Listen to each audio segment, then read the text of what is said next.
Yes. I'm sitting up straight.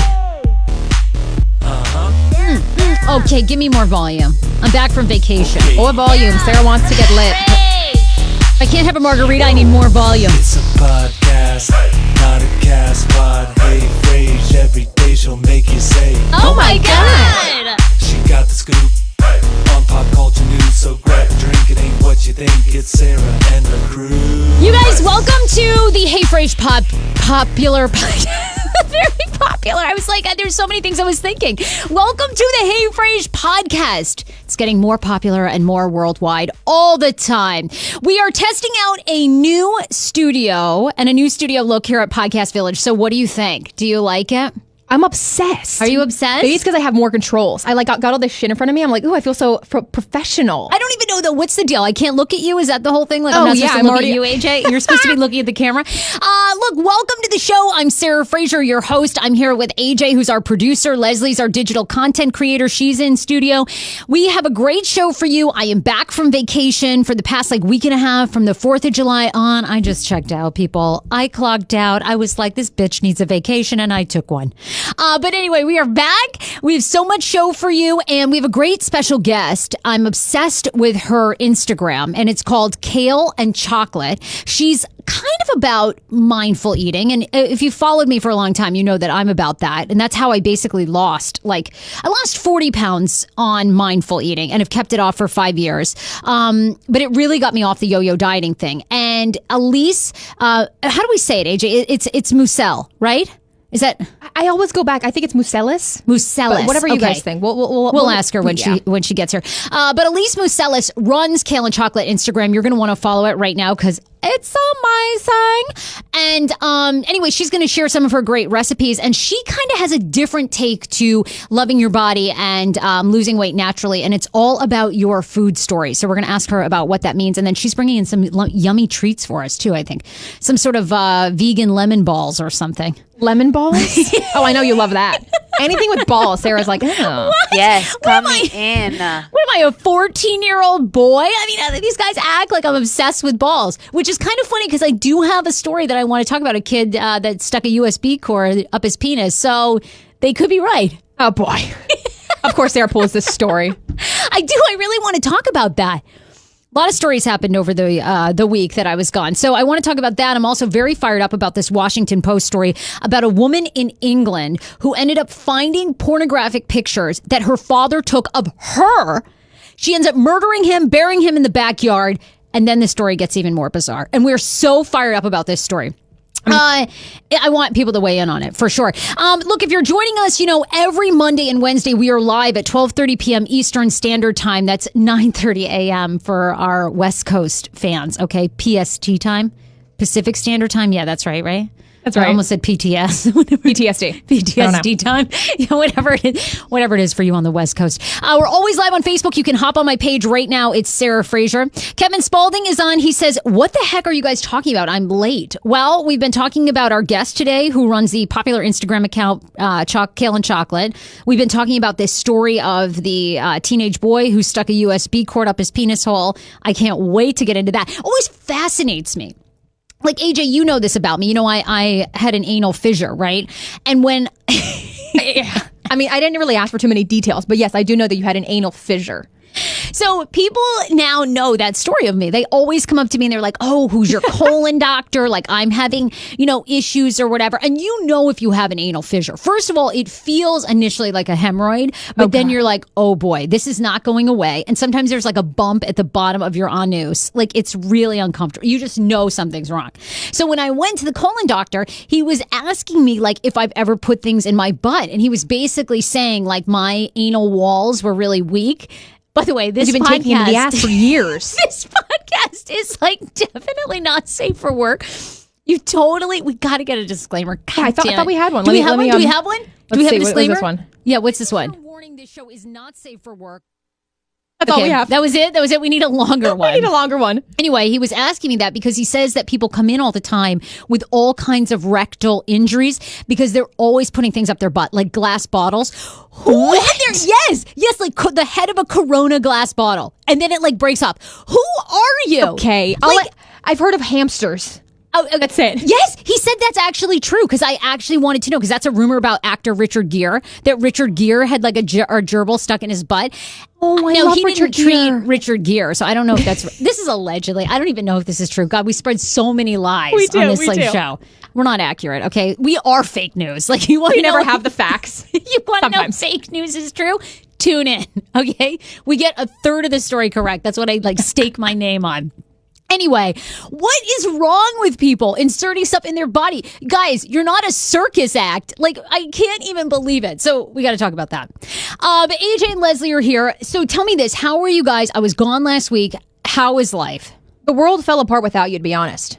I mean, can we talk about your vacation? Like, did you feel closer to Dan? You were visiting his family, right, in Michigan? I was visiting Dan's family. I was in northern Michigan. A major shout out to everybody who lives in Michigan. A lot of Detroit people listen to the podcast. A lot of Detroit people end up moving to DC.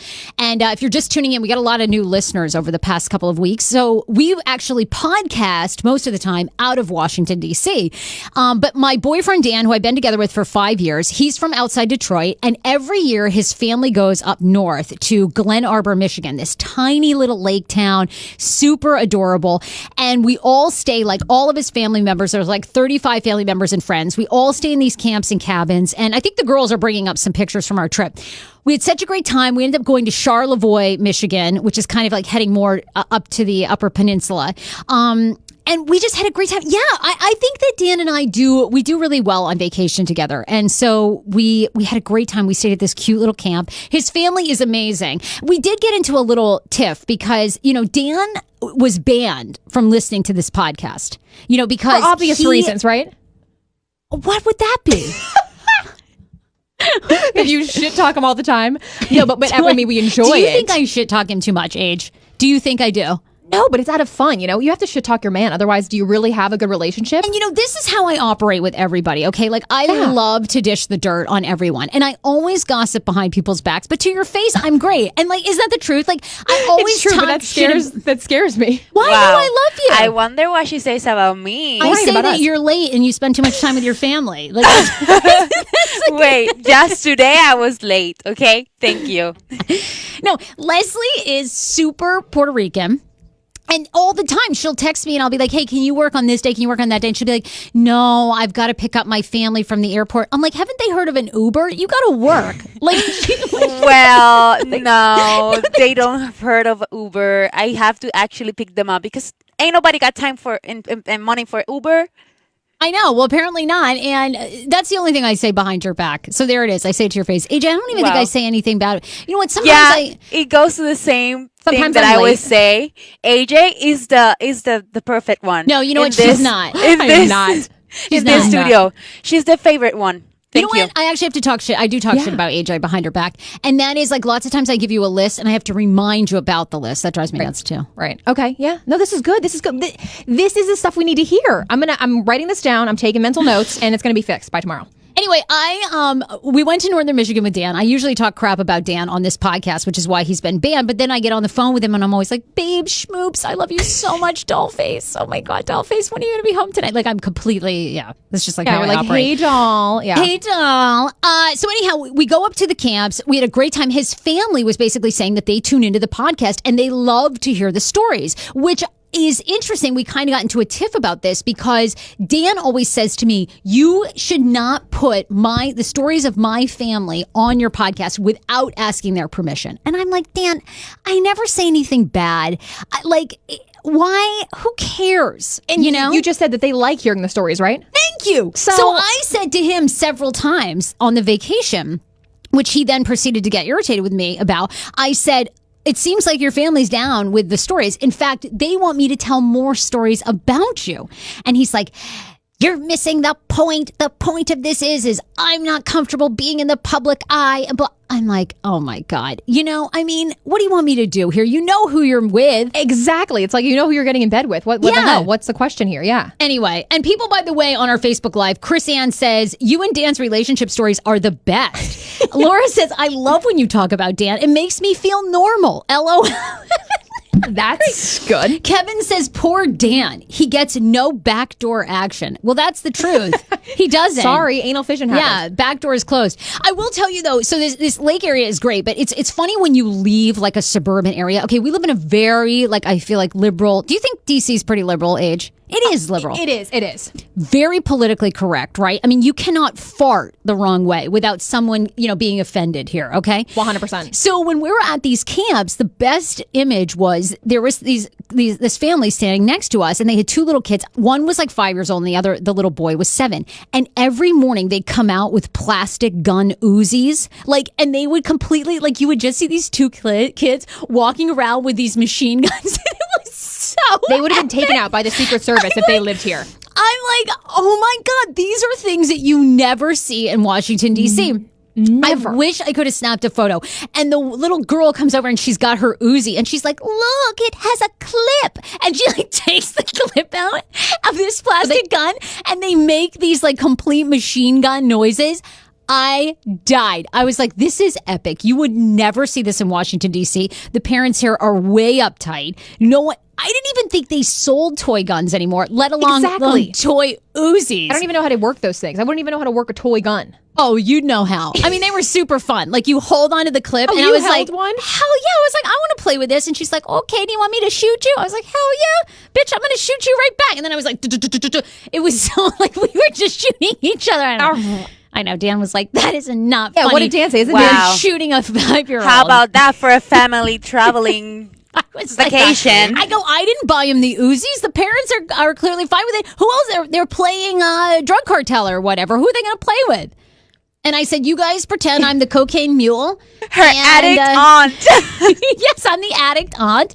And you guys shoot me. And then the little boy came out and he had the machine gun strapped to him and the fake cross bullets and everything. I was like, dude. Where are the parents? They were in their cabin. They're on vacation. When these parents, because Dan has a couple cousins that have kids. When these parents go on vacation, they don't care who watches the kids.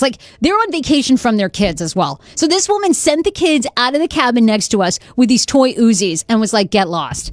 I was like, we're playing drug cartel. That's exactly what we did. I mean, hey, I would hire you for a babysitter any day. I know who's taking care of my kids. Right, me too. Oh my God. People are dying. Sarah says, I'm laughing so hard at work. Laura says, oh my God, I'm dying laughing at the Star Wars imitation. I was in tears. You're talking about from episode 264, I believe, when I was imitating Dan. Yeah. Which I also was dying. That was honestly one of the best stories of you and Dan, when you impersonated him in bed with his retainer. Oh, please. He completely does. No, he has a full-on retainer and he knows all the Star Wars stuff. Honest to God, he has won every trivia game that we ever go into. He knows everything. And he sits there like Rain Man and watches Jeopardy and knows them all. He's like, small places for 500. And then he's like, Luxembourg. And then it's he just narrates the whole thing. It's crazy. He is super smart, but he's a huge nerd. And then he puts in his retainer and we make love. It's just weird. Wait, okay, with his Clara. retainer? Yes, he has a retainer. Yes. Wow. Okay. But look, I wanted to ask you guys about this, okay? So one of the things that happened, and I want to know, this is always a source of tension in my relationship with Dan, okay, is I always want romance. And I get very upset because Dan and his brother get together and they always kind of joke about how they're not romantic. And that really bothers me because I'm like, it doesn't take a lot. Romance can be free, okay? But when we were in Michigan, Dan wanted to lounge on the beach all day. And I can do that for 2 days, but then I get restless. I want to go exploring. I want to do stuff. So I said to him, I want you to take me to Charlevoix. They have these mushroom homes by this architect who made all these tiny stone homes. They're very famous. He was best friends with Frank Lloyd Wright. I want to go. Dan didn't really want to go. What was his problem with going? He was on vacation. He wanted to enjoy himself. He didn't really want to he didn't want to drive. It was an hour and a half each way. I'm like, an hour and a half? That's nothing. Okay. It really is nothing. And that sounds fun. Okay. He ends up going. And then at the end of the week, I said, babe, you're really I really want you to be work on being romantic. It really bothers me when you get together with your brother and you guys basically joke about how not romantic you are. And he said, well, I took you to Charlevoix So that's romance. That's my idea of romance, is going with you when I don't want to go.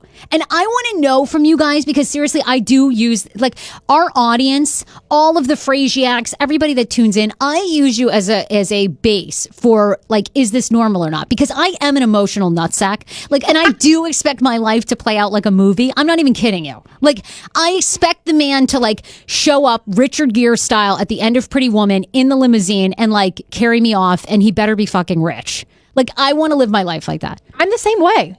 It's not Honestly, real. I always feel like it's real. Like whenever and let me say this, the Frasiacs always defend Dan. You know what I mean? Always. Thank you. I said that to Dan's family. I was like, Dan, how can you be mad about us talking about you when no matter what, I could literally say that Dan locked me out of the house and threw all my shit on the front lawn, and everyone would be like, seems like it was justified, Sarah. What? You guys are always with him. Yeah, that's the truth. And let me ask you this. If a man takes you somewhere that he doesn't want to go, is that romance? Or is that not romantic? That's not romantic. I agree. I do not think that is romantic.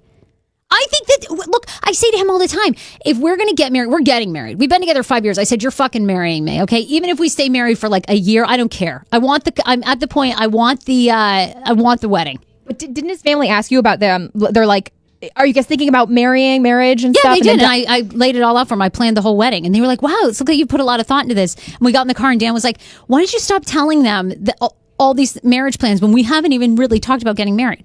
I said, would flip a shit if I was you in that car. I'd be like, damn, what are you talking about? What is 5 years to him? When are you guys gonna have kids? Because I have to defend Dan here. We have 2 points, and I'm being dead serious when I say this. We have 2 issues, major issues in our relationship. And one is I would live my life, everything about my life, completely in the public eye, completely. I have nothing to hide. And I would share everything. And I truly do this show because I want to share like everything, good, bad, highs and lows, everything that happens to me. And it makes it hard actually for me to work for like a corporation because the corporations always want you to be quiet. And, you know, like I think it drives Fox 5 nuts. I come on and tell all this story. They're like, always like, they're like, shut up. But I feel like there is something in me that needs to share everything because I want people to know, like, you can do it too. Like, I come from no amazing background, like, no money, no, like, great connections. And, like, I want to share this journey with everyone. And Dan is super private. So I think he is concerned that once we have kids, would you put the kids on the show? I'm like, hell yeah. They're going to be so sponsored. You're going to be changing diapers on the show. You're going to be... Yeah. Oh my God. I'm not even joking. I would let Facebook people Live watch me give birth. I absolutely would. I would 100%. Like Shady Grove, whoever, like I would let you completely film my hoo-ha and like watch me give birth. You do you, boo. I would have no qualms at all. And he would be mortified. So I think he's nervous about that, which I totally understand. And the reality is I want to do like a lot of things. And I think he likes to live a quiet existence. And it's like, are we going to grow together? Because I can't like live my life watching Jeopardy. Like I need action and he doesn't need any action.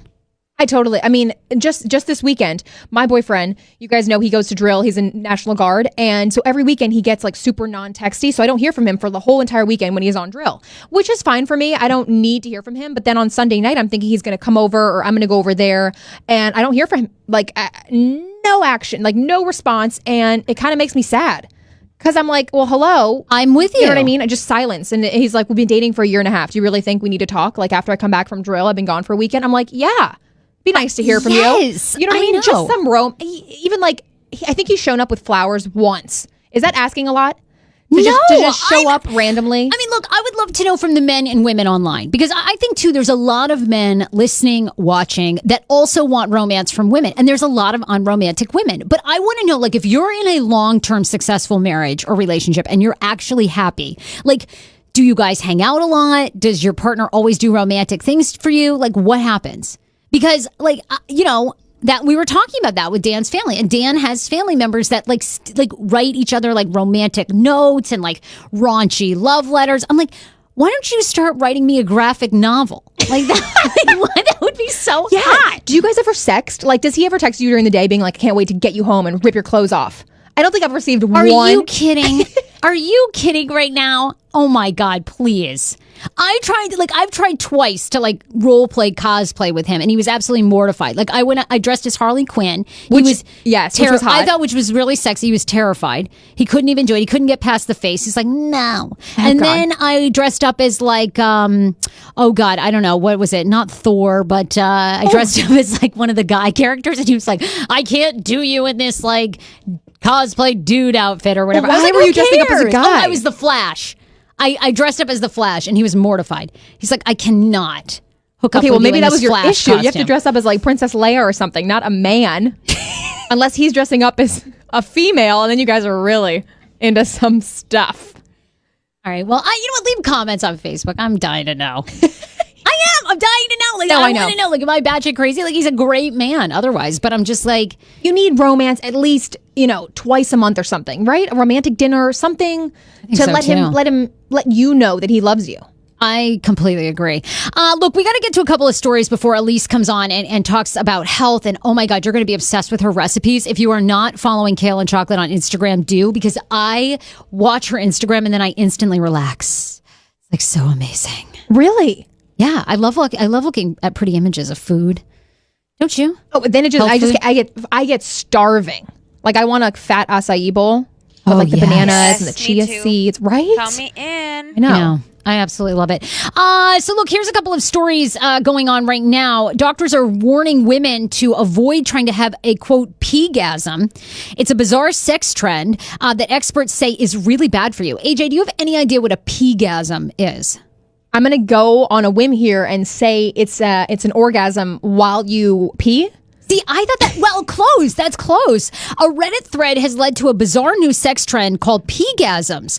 A Redditor claims their girlfriend holds in her pee for as long as possible to give her an intense O when she goes to the bathroom, which promoted other users to reply that they've experienced the same thing. Have you ever, I've done this, but not intentionally. Like, I've been trying to go to the bathroom, but like I'm on a long car ride, and then you're like, oh, it's like so amazing when you release. Sarah, I can't even have a natural that's through true. sex.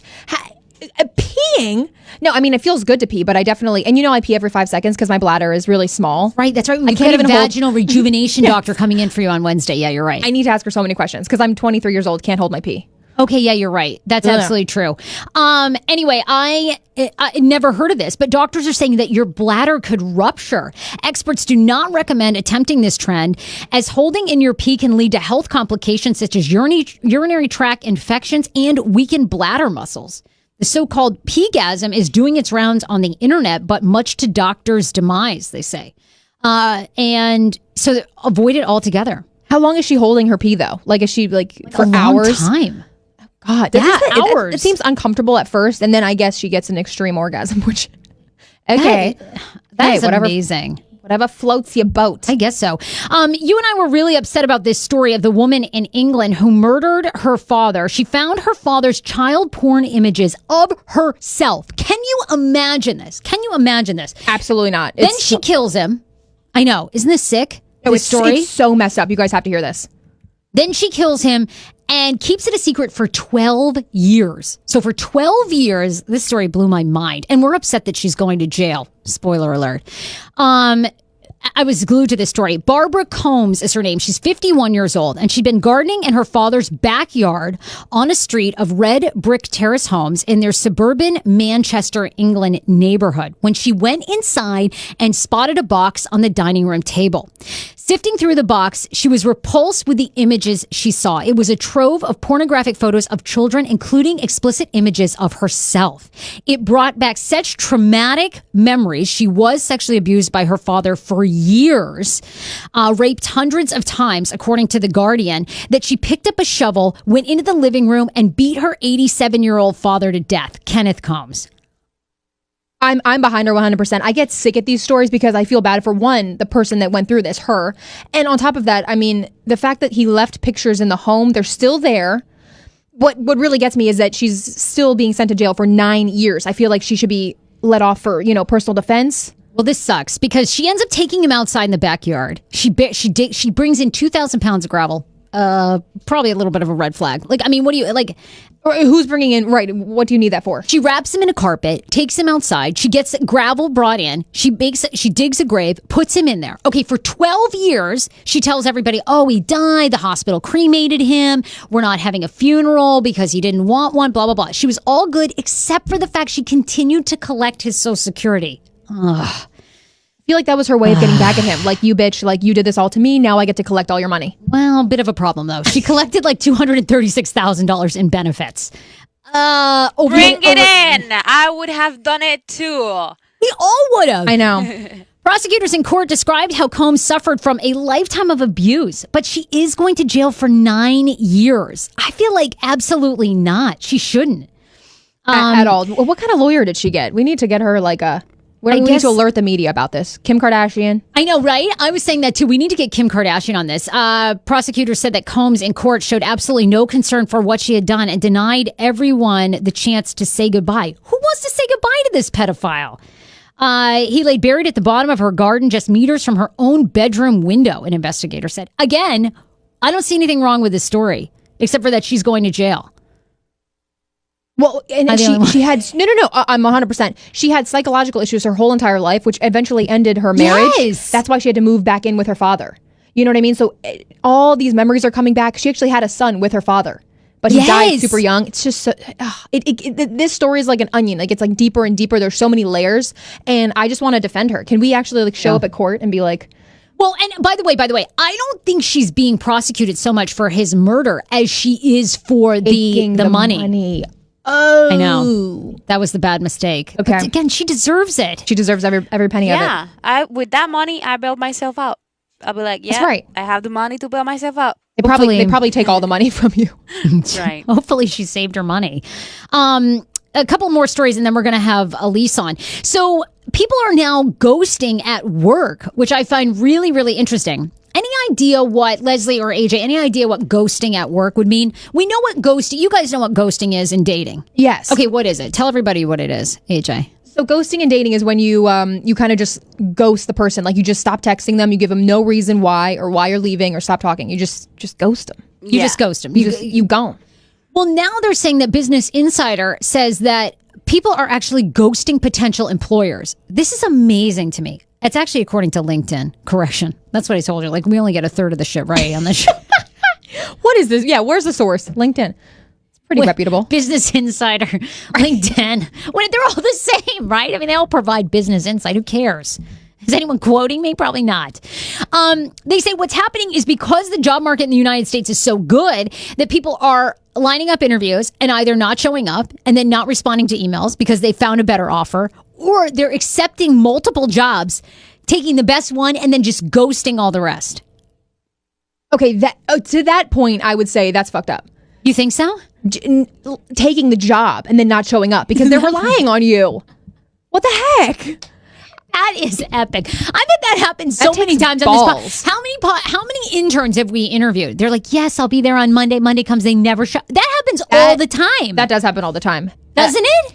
Email Andrea at Hey Frase if you want to intern and actually show the hell up, okay? ANDREA. Yes, at HeyFrase.com. Don't even bother emailing me because I don't have a Hey Frase account. So the shade is also being thrown again. Oh my God, poor Leslie. You know what, Leslie? I'm going to get you an email. I am. You're just no longer an kidding. afterthought. You're in the forefront. But this has been happening forever. I'm fascinated though if anybody on Facebook is watching and you've done this. I could see not showing up to I couldn't even see not showing up to the interview. I would at least give him a heads up. I mean, thank you for even considering me with my shit resume, but no, I don't know. They're saying candidates from all different backgrounds are just getting inundated with so many offers now. They're not showing up. What jobs are they applying for? Well, ones that aren't in media. I mean, we're in like the worst industry. Because I'm about to say, like, there is a limited amount of jobs in media, unless you want to work the night shift. No, I know. There's like no jobs. Yeah.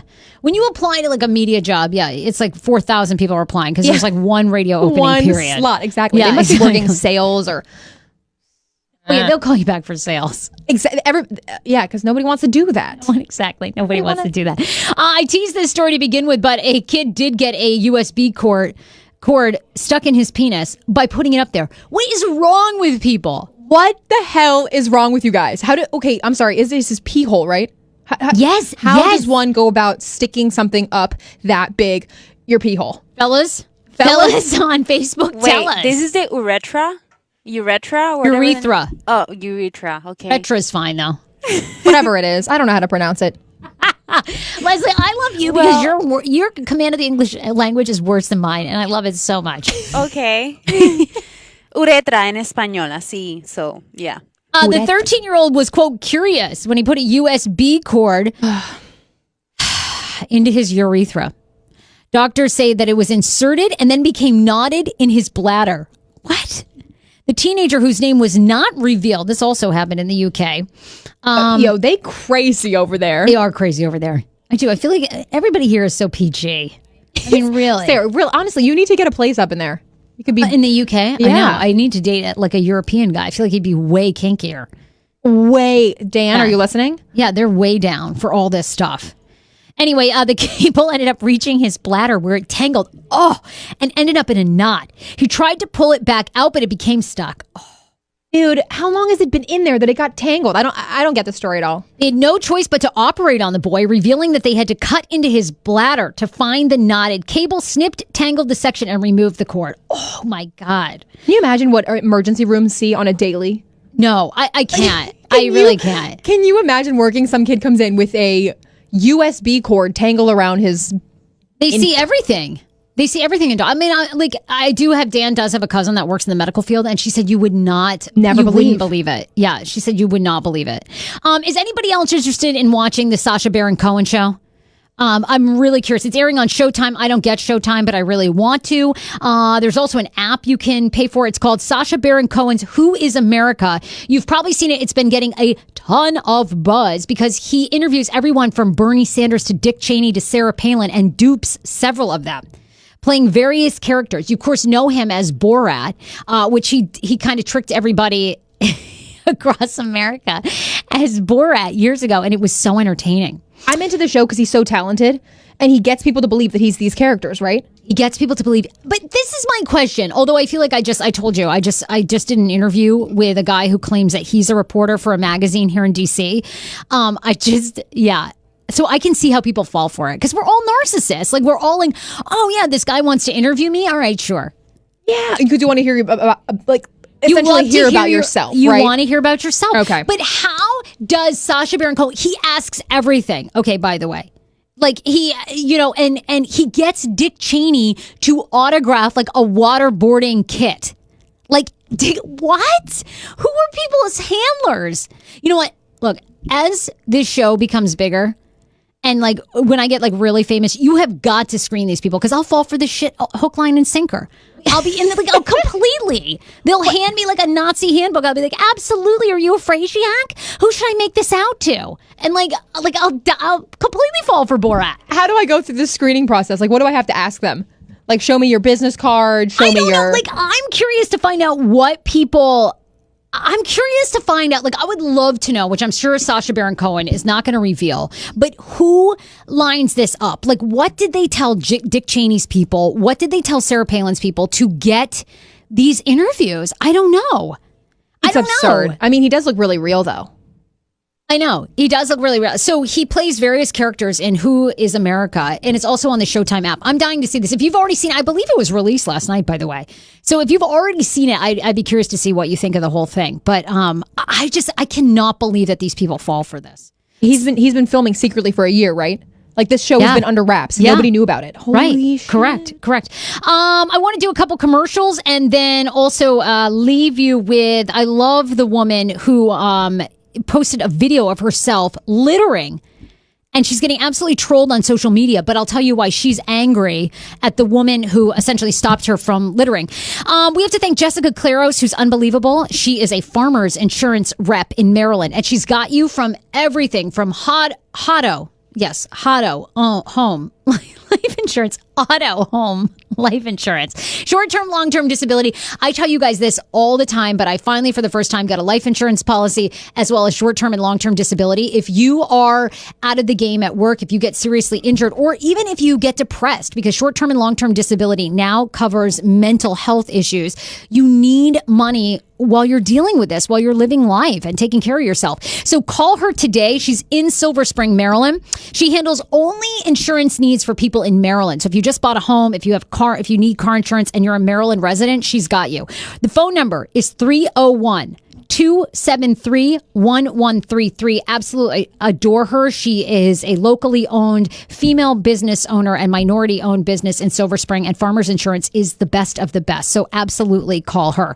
Also, we have a live show coming up. Our next live podcast show you don't want to miss is August 3rd in Rockville, Maryland. It is the first time we are doing a show in another state aside from DC, even though I know DC is not a state.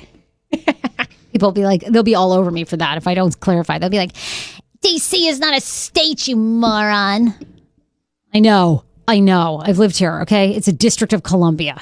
Anyway, it's happening in Rockville, Maryland, August 3rd. AMP by Strathmore. ampbystrathmore.com/HeyFrase. Paul Wharton's going to be there. Danny Starr is. It is a cast of podcasters. You don't want to miss it. It's going to be a great Friday night show. We are not only going to do a live podcast show for you, but we're going to do stand-up comedy. And Leslie, have you decided, by the way, if you're going to do stand-up?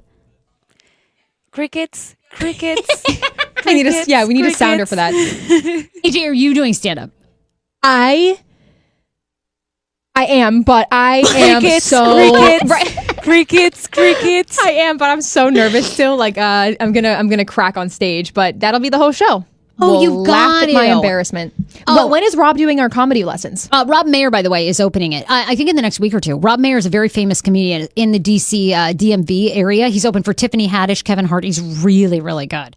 He's opening the show. But they always say you're supposed to go after like somebody that's a really great stand-up comedian. So like we're in good hands. Like we should, because he's going to open for us. Everybody's going to be already feeling good. Everybody's going to be laughing hysterically. They're going to be loving it. Okay, good. I feel better. There you go. So be sure to get your tickets. It's going to be an incredible show. Can you pass me that water? We're going to get Elise in here. All right. You know what? Here, let's play this video because I want people to decide who's right or wrong. Do we have sound for this video? Yeah, let me see. All right. This girl, Jordan Ashley Sampson, posted a video. She decides to litter. She throws her McDonald's bag outside of her car. Okay. She's like at an intersection. This old woman walks up to her, opens her car door, and essentially says to her, put this in your car and go throw it out. And this chick posts the video. It's been now shared close to 70,000 times. Over 5 million views, and she's getting trolled to death. Can you? You know what? If you have it on your laptop, we can play it from there because it's making me sign into this. Okay, hold on. I'll bring it up because people. You should read the comments on her Facebook. The poor thing. Here it is. Okay. You get it up. Let's see. Yep. I got it up. Okay. Ready? Here we go. Take it home and put it in your trash. Who do you think's gonna pick it up here? Nobody. It just destroys the planet. You just opened up my door. It just opened up my door. Look, the video is so worth watching. Yes. Oh my God, the comments are like. Take it home and put it in your trash. Anyway, it goes. People are commenting. Yes, put your trash in a trash can. I mean, she potentially saved you from a fine, and that's $300 to $1,000. I mean, why are you posting this video? Unbelievable. Her name is Jordan Ashley Sampson, but the poor thing is getting death threats, and I give her credit. She is not. I mean, isn't that terrible? I give her credit though. She hasn't pulled the video down off Facebook. Because she probably thought people were going to defend her, and like, hell no, she's the one that littered. They did. She felt like that this older woman should not. What do you think? Should the older woman have opened her car door? I don't think she could have just knocked, but she was trying to, point out, like, when littered. You're that age, you have nothing to lose. Like, what does that old woman care? That's going to be you, Sarah. It's like, look, if 100%. I wake up tomorrow, it's a good day. Like, in the meantime, I'm breaking into your car. Yeah, she gives no Fs. Okay, we are so excited about our guest today. Yes, put those on. This woman is like, isn't she beyond adorable? You're stunning. I know, she is so cute. We're going to have you get right on the mic. Are the headphones messed up? They look like they're messed up. I think they're... Can you? Hold on. Oh, they are a There, Yeah, we're gonna twisted. There, this is it. There we go. Okay, just tell me. Okay, Elise, your camera is right here. You're live on Facebook. Our fans are very nice most of the time. I can handle. You're all set. Happy to be here. But you're as cute as can be. You run the Instagram Kale and Chocolate. I do. And we're going to have you get as close to that microphone as you can. You brought us some amazing treats we're super excited about. I mean, that plate looks. You plated that yourself. Did right in your. Oh, you did that right now. She said, "Yeah, we wait. Make sure you're right on that mic, and we can hear you. You'll be able to hear yourself in the." Okay. There you go. Perfect. So you plated it right here, and this is like Right one here. of your favorite summer salads, right? My favorite summer salad is just gathered from the farmer's market and eating whatever's local and in season. So tell us this, because you and I met through a mutual friend, and you're getting ready to launch a podcast all about food stories, and that's really what I fell in love with you about, because I share all of my mindful eating journey with everybody, and I just think I'm always not surprised, because I dealt with it for years, but so many people have food issues, issues around food, whether they overeat, undereat, and so many people are emotional eaters. So tell us about this kind of food journey, or the food story that you've really started. Okay, so everybody has a food story. And, we talk about our relationship with food. And usually if you ask someone so tell me about your relationship with food, they're like, whoa, that it's complicated, or, they don't want to really talk about it. But when you think of a story, it's so much more. It evolves. There's a beginning, and there's a middle, and there's an end. And it's not just a relationship. Usually there's you, your body, and food. But in a story, there's other characters that come in. So they could be really positive, like your grandmother, all those meals that you remember. Or it could be something like what you were told by society, and then the lack of self-acceptance came from that. So with Food Story, you think about all these different characters and the different roles that they've played, and there's something that happens to people when they think about their relationship with food and their story, where that veil of shame gets lifted. Yes. Because when you can look back and see, well, where did this start? So I always talk to people about their unwanted health and eating challenges. And when they realize that, oh my gosh, there was this period of time when my parents got divorced, for example. And of course I became an emotional eater, because how else could I cope with that when I was 15? And then when they realize where something all started, that's when the shame gets lifted. They can say, okay, hey, this isn't serving me anymore. That's not my story anymore. And they're empowered to change it. And I love, I've been telling everybody on this podcast, I love following your Instagram, because it's just so many healthy recipes and beautiful images. But what's so real about you is you talk about you had an eating disorder for many, many years.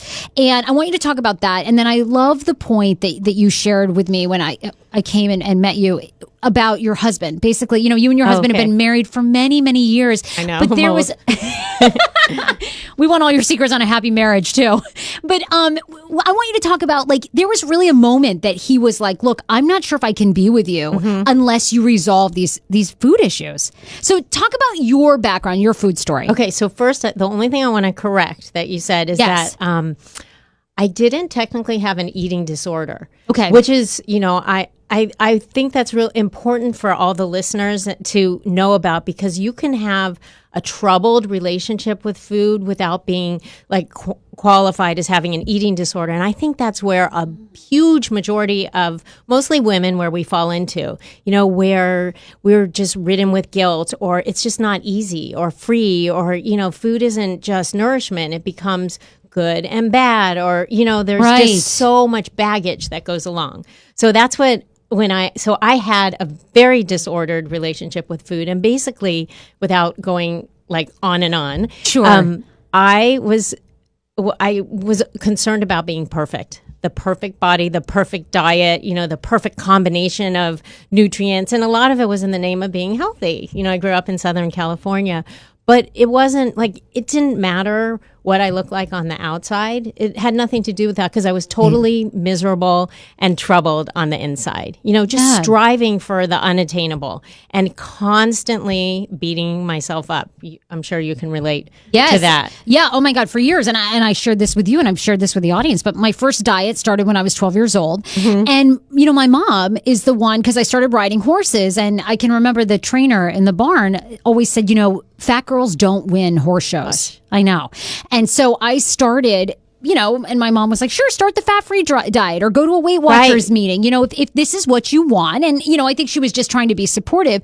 But for the next 17 years, it set me up for nothing but yo-yo dieting and food addiction. And I mean, I did everything. I took diet pills and stopped eating and was bulimic, the whole thing for a long, long time, and gained and lost, 150 pounds. Well, there's so many people who can relate to that, that fat-free phenomena. And that like our bodies are really, really smart, that they want to feel good. And so when you're eating fat-free everything, then you're eating more sugar and more carbohydrates, right? And so then you're never satiated. And so you're just like the binging or, the overeating at the next meal because your body just wants to feel good and you're lacking a key macronutrient.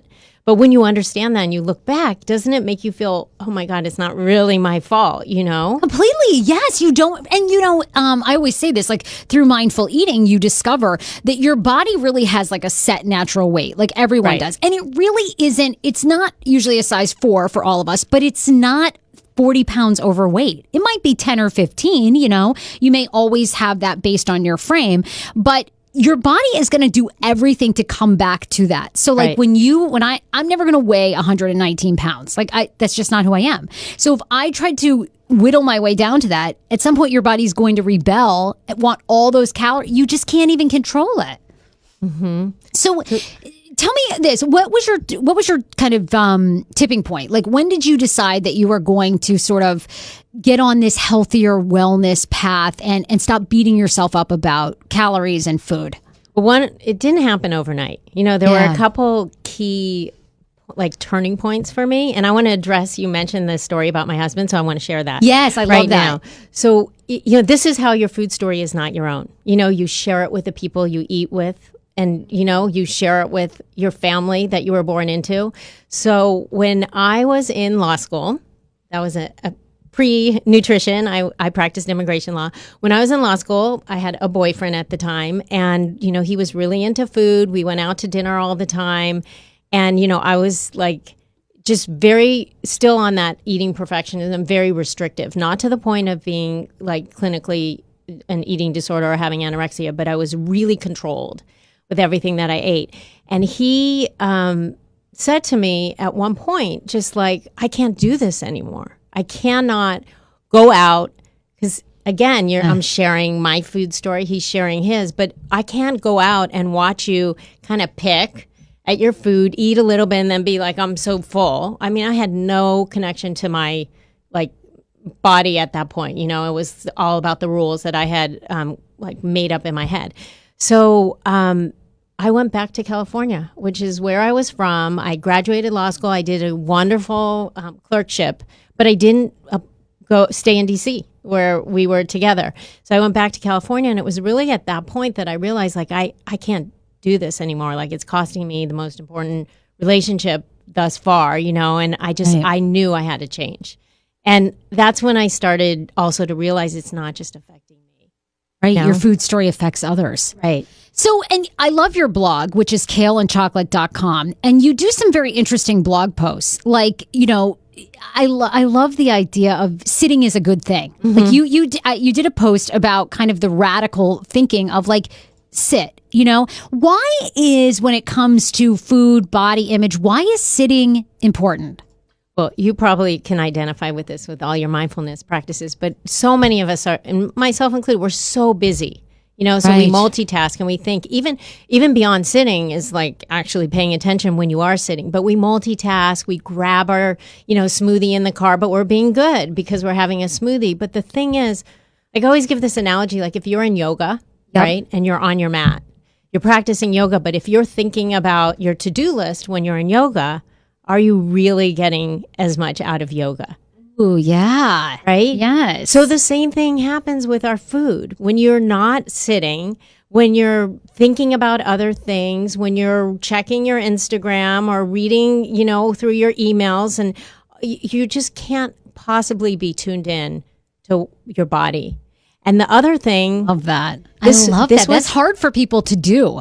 So To I- eat without distraction. eat without distraction, but that is really how you know all the clues. Your body tells you when you're full, when you've had enough, whether you even like the food that you're eating, how it feels in your body. Right. All of that happens when you can be still and be there with your food. And it's not like, roll out the tablecloth and, fine dine every time you eat. This is 5 minutes or 10 minutes. It doesn't have to be a long, drawn out experience, but it does have to be an experience, I think. Now, you've been a health and wellness expert for many years. Like you mentioned, you were an attorney. Now you have cookbooks out. You've got another one coming out in the fall, podcast launching. But we do seem to hear all the time that Americans are just getting bigger and bigger and bigger. Why do you think that people are continuing to get so large when it seems like we do have access to a lot of fantastic health and wellness people like yourself telling people like, hey, look, if you eat this, you're not going to be overweight. Why do you think we're still, this is such an epidemic? It is such an epidemic. Well, there are a lot of reasons, but with the group of people that I work with, I always say that there's this gap between knowing what to do and actually doing it. Because there's no shortage of information out there right now. I mean, you can go on social media and the news it's such a hot topic to talk about, healthy eating and a healthy lifestyle. So there's no shortage of information, but I think there's something that happens in between knowing what to do and doing it. Some of it is this busy lifestyle. It takes effort, and I think that people feel like getting healthy is hard. And so then it's like goes on the to-do list with all the other big projects. But really, it's not hard. And every little bit, every bite counts. And that's what I always try to empower people to realize, that it's not just about like doing a marathon or eating perfectly 7 days a week. It's about saying, for breakfast, I'm going to do this, and then the next week it builds into lunch. And then suddenly like you feel better and then you want to do the next thing. Right. And it's all the little baby things that you do, all the bite size, things that don't you think that's true? No, I think that's absolutely true. And I go back and forth. I think, you are seeing the other big thing, that argument that people make is eating healthy is very expensive. Right. It is. But I do think you're seeing more places like Walmart, they have an organic food section, that Costco. It's like one of the biggest organic, they have the biggest organic section of all the grocers. So I think but I, personally too, I think that, all the junk food that we eat, even a little bit, is very addicting for people. So Right. I agree with you. I think you start with a Twinkie and then it's like, that is so unfulfilling, but again, you're driving in your car, you're sucking that down, and then that's creating in you that kind of fat-free sugar, feeding those, sugar fat modules that like want more. So then the next food item, you're not really fulfilled and nourished. Then you're reaching for another cookie, you're reaching for coffee to get you up, because it's about how food makes you feel. Right, exactly. So it's like when you were eating your fat-free diet and you weren't balancing your blood sugar, your body was just like, give me food. Give me real and that food. happens when people aren't eating real food, because they're missing all the nourishment and the nutrients for their body to be satisfied. And what you were spot on talking about how food is addictive. My God, so addictive. The processed foods. It's really is a problem. And also, I think technology, like the phones, are a problem too. Yeah, I mean, because you really do zone out. If you're in front of a computer, you zone out and you don't know how food tastes. You forget that. Right, but even just our phones taking us away from our lifestyle of being outside, of connecting with people, of like then, there's nothing that beats like face-to-face connection. Nothing. So like when you're on your phone, like I've even seen when my kids were teenagers, they're in the same room and all of them are on their phones, like connecting, like talk to each other, like be together, right? Right. And I'm guilty of being on my phone too much. I'm not like perfect with that, but I do think it's a contributing factor to the lack of healthy lifestyle that we see right now. Now, do you take on personal clients too? I do. You do. Are you taking on new clients? I am taking on new clients. Oh, okay. Where can people maybe connect with you if they're interested? Because you will kind of help people start, right? Yes, I do. Yeah. I do. And I always meet people where they are. I think that's like the best way you can support someone. So there's no one size fits all. There's no one size fits all diet. And every client relationship that I have is totally unique. I love it. And I just love helping people like write the next chapter of their stories. Oh, yeah. It's so, because I always tell people, it is so freeing. Like my life used to be consumed every single day for hours with what I was going to eat, if I exercised, if I didn't exercise, feeling guilty, binge eating. That for years, I wasted so much hijacked energy. your brain. It hijacked my life. I mean, I could have been doing this and building my show 10 years ago, but I was literally convinced that all I had to do was get to a size 4 and then my life, like everything right. would be solved. And of course that isn't true, but Don't you think though that you are probably a more compassionate interviewer and you like have more depth now and understand people's pain because of everything that you've been through? Oh, 100%. Yeah, 100%. And I definitely, like the most radical thing when I went to see my mindful eating therapist, Robin, when she first sat down with me, she was like, do you think you could be happy if you never lost 1 more pound? And I was like, oh my God, no, there's no way. And she was like, well, that's step 1, because she's like, your life, the weight is just the weight, but all the emotional things, people dying, people coming in and out of your life, a promotion at work, getting fired, none of that is going to change, even when the weight comes off. Right. So this is the only life you have. This isn't a dress rehearsal. So like, are you going to continue to spend every day hating the way you look? I was like, oh my God. That blew my mind. Yeah, I had something really similar. I got certified in eating psychology. And my mentor, someone named Mark David, he wrote a book called The Slow Down Diet. And he talks a lot about, and this is a common thing, but just what like cortisol and stress does. And it comes from thinking. It's not just like being chased by the lion, right? It could be from your toxic thoughts.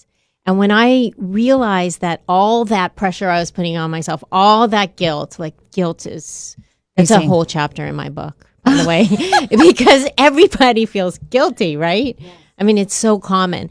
But when I realized though that it was that could like put me in fight or flight or, impact the way my body produced cortisol. And then that stress hormone impacts your metabolism. Yes. So when you can be kinder to yourself and, to have those mindful practices and try to be content, even if you want to improve, but to say, I'm here now and I'm going to do my best and talk to yourself that way instead of, I can't do this until I lose X amount of pounds or like, I shouldn't eat this and all those crazy voices. But then your body works for you instead of against you when you're friends with it.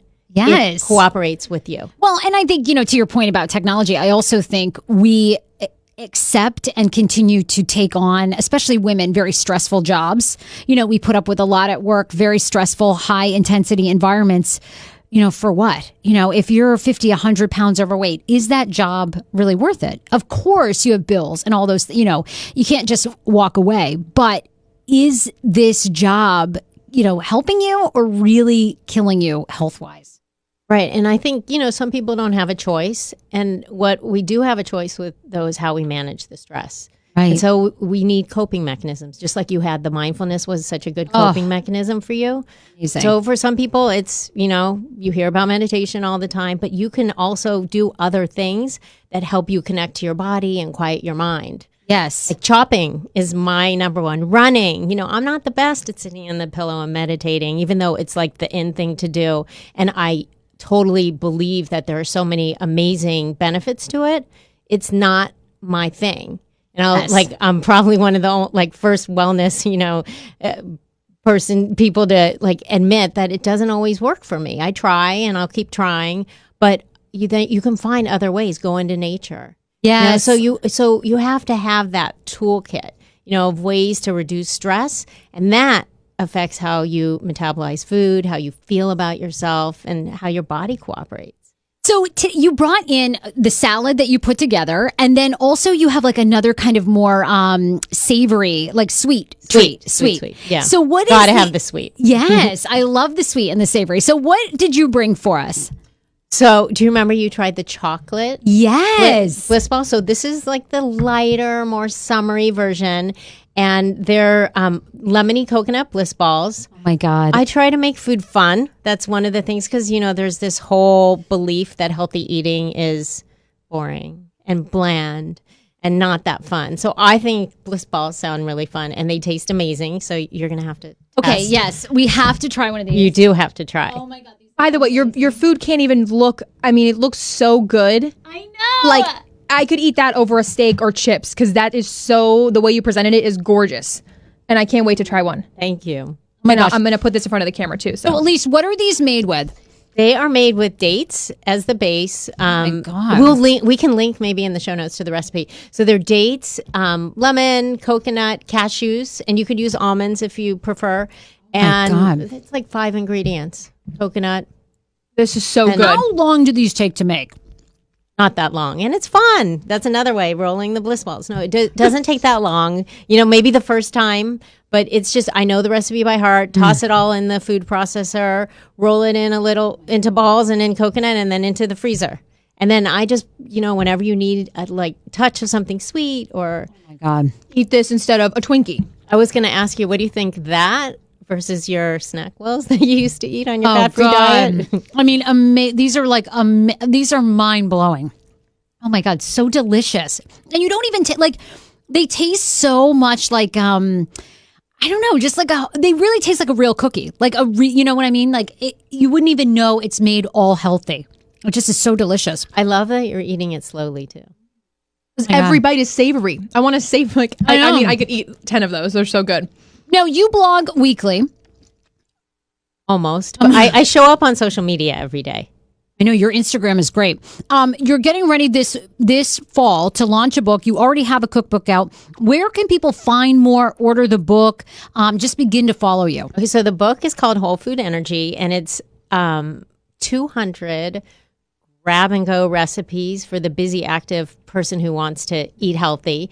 And those are in the, there's probably about 15 different energy balls in the book. So it's things like that, some breakfast. It's less meals, and I still really do believe in the value of eating meals and sitting down, but it solves a problem for a lot of people who are on the go all the time. And if they're waiting 8 hours between, or 7, lunch and dinner, you have to have something. So that came out in the beginning of 2016, and now I'm working on my next book, but we don't have a publication date on that, but it's all about food story.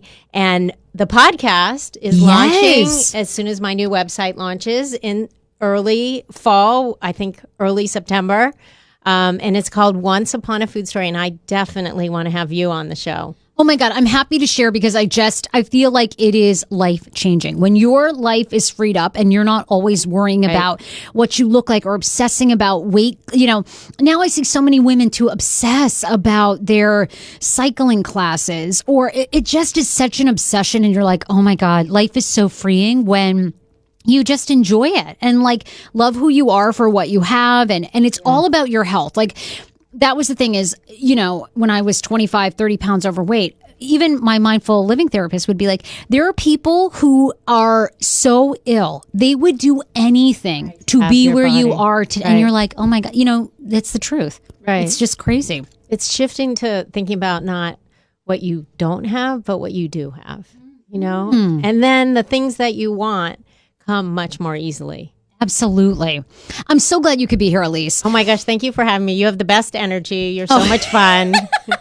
And I have a wild women. salad for you to enjoy afterwards. Well, we're going to definitely link the lemon bliss ball recipe on Facebook. You can just click on Sarah Fraser. We're going to put it there in the links. It's kaleandchocolate.com is the website now. You can check out Elise's blog. You have recipes there. You can follow her on Instagram, Kale and Chocolate. And you just give great health inspiration. And maybe you're the right fit too. I know lots of people are listening. So if you're in the Bethesda, DC area, Elise may be taking on some new clients. So reach out because it's just so, once you get that figured out, your life is like, there's so many things. Right? Look what Endless you've gone things. on to I do. know. Amazing. I know. Now I get to, think about how crazy I can make this show instead of what I'm eating. So it's a lot better. Well, thank you for having. I'm honored to be here. Please, well, stick around. You know what? Really quickly, you can stick around for this because we want to hear your life advice. So we end Monday's show with pineapple mail, which is mail that our listeners send from, it can be a question, it can be feedback, anything. It's Sarah, SARAH at heyfrase.com. So Jules writes, and she says, I have a Q&A for you. She says, I want to know what you think I should do. I have a coworker of mine who constantly coughs at work.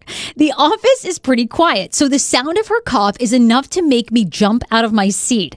I can hear her cough through my blasting music, even through your inspiring podcasts. Shh. She says, I've asked my manager to help me address the situation, and she sent out a memo with the subject line, Healthy Office. This email was sent to everyone and asked people to please be considerate of each other, not spread germs, wash their hands, and cover their mouths when they're coughing. I've also given her cough drops, and she said she had some already. This has not stopped the coughing. What else can a girl do? It's driving me crazy. #help. Do you have a recipe for a constant cough? Well, what's a smoothie we can send to this woman? Okay, so it's I don't know if it's an allergy, but elderberry, using elderberry, Oh my God, is really good for immunity. That would be a really great thing. But also, warm liquids help break up. Just to constantly. So maybe she needs to be passing around some sort of tea, anything hot, lemon water, just anything to get the phlegm going. But I would probably want to just have a conversation. Like, is this an allergy, or is there or I'm concerned about your health. If it's been going on this long, is there something really wrong? Right. To ask in a compassionate way instead of an annoyed and irritated way. Right. How can I help you? I'm worried about you. You cough a lot. Instead of you're absolutely gross and you scare the hell out of me every time you let out this massive cough. What's going on? That's really good. All right, Jules, you know what? I know you're listening, so maybe we need to send this woman a care package of ginger tea and some elderberry. Yeah, definitely. And then we need to ask her seriously if everything is okay. Because nothing is, the germs are really bad. It is really bad. I bet this woman has no idea it's even affecting everyone. Right. Clearly she doesn't. The memo was said she didn't get it. Well, sometimes when you have a habit, and this could be for anything, not just coughing, and you do it all the time, you don't realize that you're doing it, right? Or how annoying it is to you or to anyone else because you don't know any different.